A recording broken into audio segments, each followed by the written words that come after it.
Day, ladies and gentlemen, little sisters and brothers. As you all know by now, I believe in history when I look at it through the scriptures.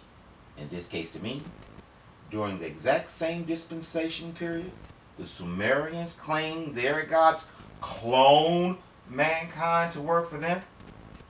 You know, the period just before the Bronze Age when all of the images had big round buckwheat eyes.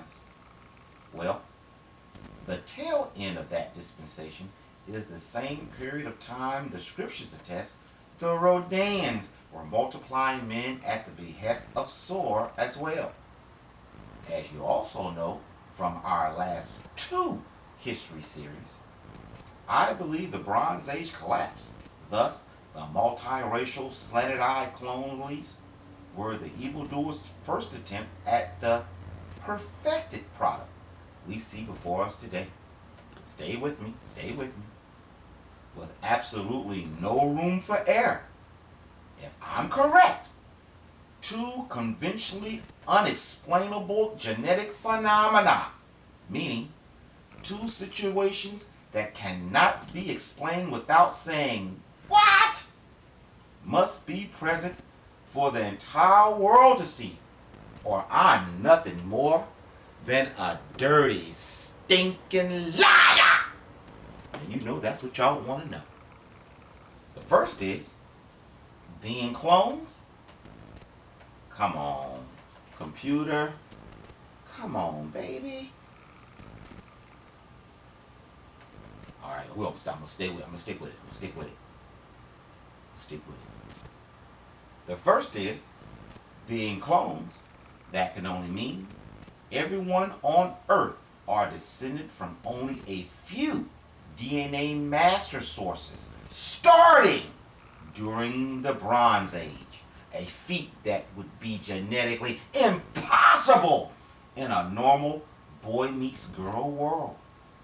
And the second genetically impossible feat that I must show, being clones, that can only mean everyone on Earth must look exactly like each other according to the number of DNA master sources used.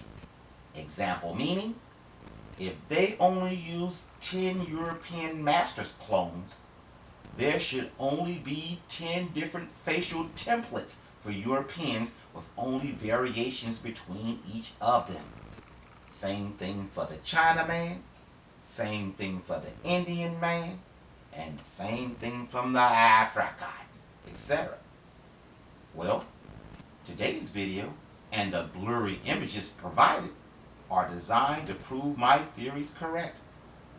Let's begin, shall we? I know we have gone over this before, but now that we're looking at things with fresh eyes, the impossibilities should stick out like a sore thumb to you now. Saying that, according to the Daily Mail UK, under the forefathers of Europe, this is what it says.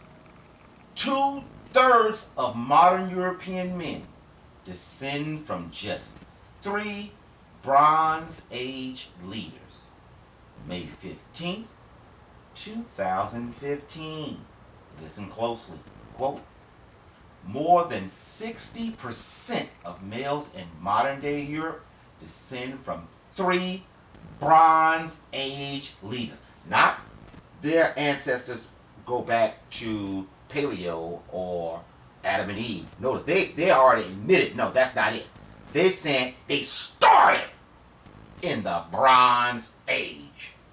I'm going to go back and read it again. More than 60% of males in modern day Europe descend from 3 Bronze Age leaders. Genetic researchers estimate that 3 families in particular, which originated around 5,000 years ago, rapidly expanded across the continent. And the study suggests that the spread of modern populations across Europe occurred much later than had originally been thought. Stop. Genetically Impossible. Bingo! I told you. The Bronze Age collapse was nothing more or less than the evildoers' way of repopulating the entire region with their upgraded models of mankind at one centralized time. Can you think of another plausible way this could possibly happen through conventional boy meets girl means? Which can only mean this backs up the understanding we deduce from the government-sponsored genetic evidence about the modern Greeks being the genetic descendants of the ancient Greeks. You know, there is no way in Hades the modern Greeks are not clones of the preserved ancients to the jot and tittle. What are the odds the exact same people be involved in two genetically unimaginable situations and it not be a fly in the ointment? That question was for all those who said, oh, I don't know what I'm talking about. While you're pondering it, let's continue for more clues, shall we? I'm going to let the beat rock so you can perceive just how genetically impossible reality in a conventional way of thinking is.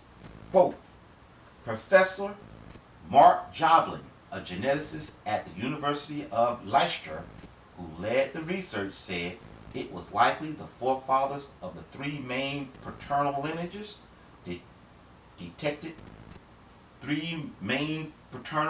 detected were powerful early Bronze Age tribe leaders. He said, personal quote, the population expansion falls within the Bronze Age, which involved changes in burial practices, the spread of horse riding, and development in weaponry. Dominant males linked with these cultures could be responsible for the Y chromosome patterns we see today. The researchers, whose work is published in the journal Nature Communications, analyzed the DNA sequences from the Y chromosomes of 334 men from 17 populations across Europe and the Middle East, which they call Asia. Same thing. See, don't get played up on these words anymore. Don't get played up on these words. Check it out. Check it out. These included men from England, Bavaria, Scotland, Turkey, Greece, Norway, and Hungary. By comparing the DNA from each of the populations, they were able to trace key mutations in the genome and work out when they may have occurred. Listen up, listen up, listen up, listen up, and buckle up. Put your mouthpiece in. There we go. They found one mutation appears to have originated around 4,750 years to 7,340 years ago, and is prevalent in Norwegian or Scottish populations.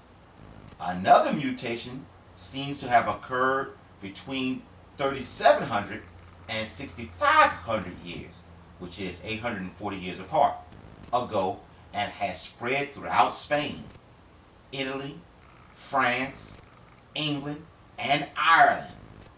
A third mutation seems to have occurred in a man who lived between 3470 and 5070 years ago, 230 years apart, and is prominent in the Sami in Lapland, Norwegian, Danish, Frisian populations in the Netherlands, but can also be found in France, Hungary, Serbia, and Bavaria. Together, the scientists estimate from their findings that these three paternal lines account for 63% of the European men currently living. Say it again. Together, the scientists estimate from their findings that these three paternal lines account for 63% of the European men currently living. Dr. Chiara Bettini, a geneticist at the University of Leicester, who was co-author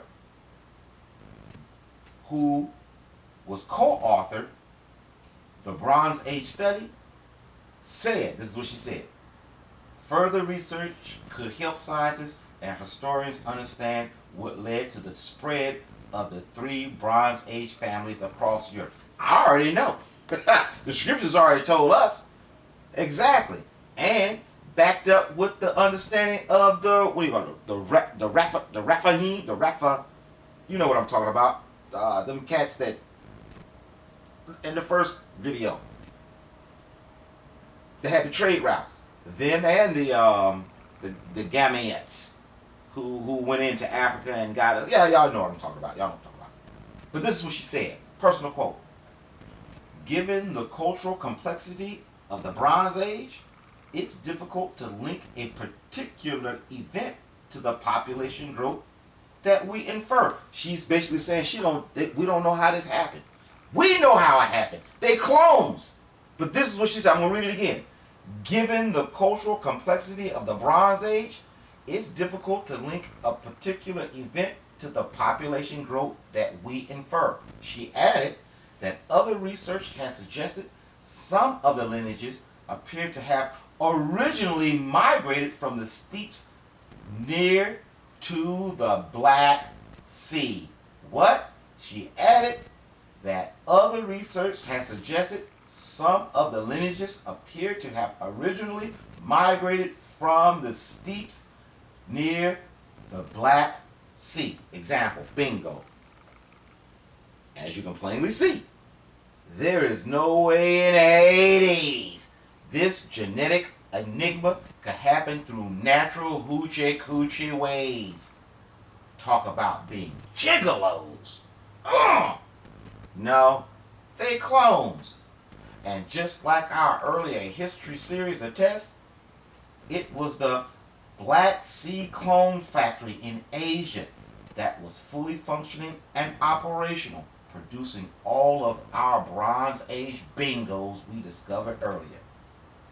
Wait, you do remember how we discovered all the new and fresh Bronze Age people not only came from the same Black Sea region in Asia, but all of the elite were genetically related through worldwide marriage pacts?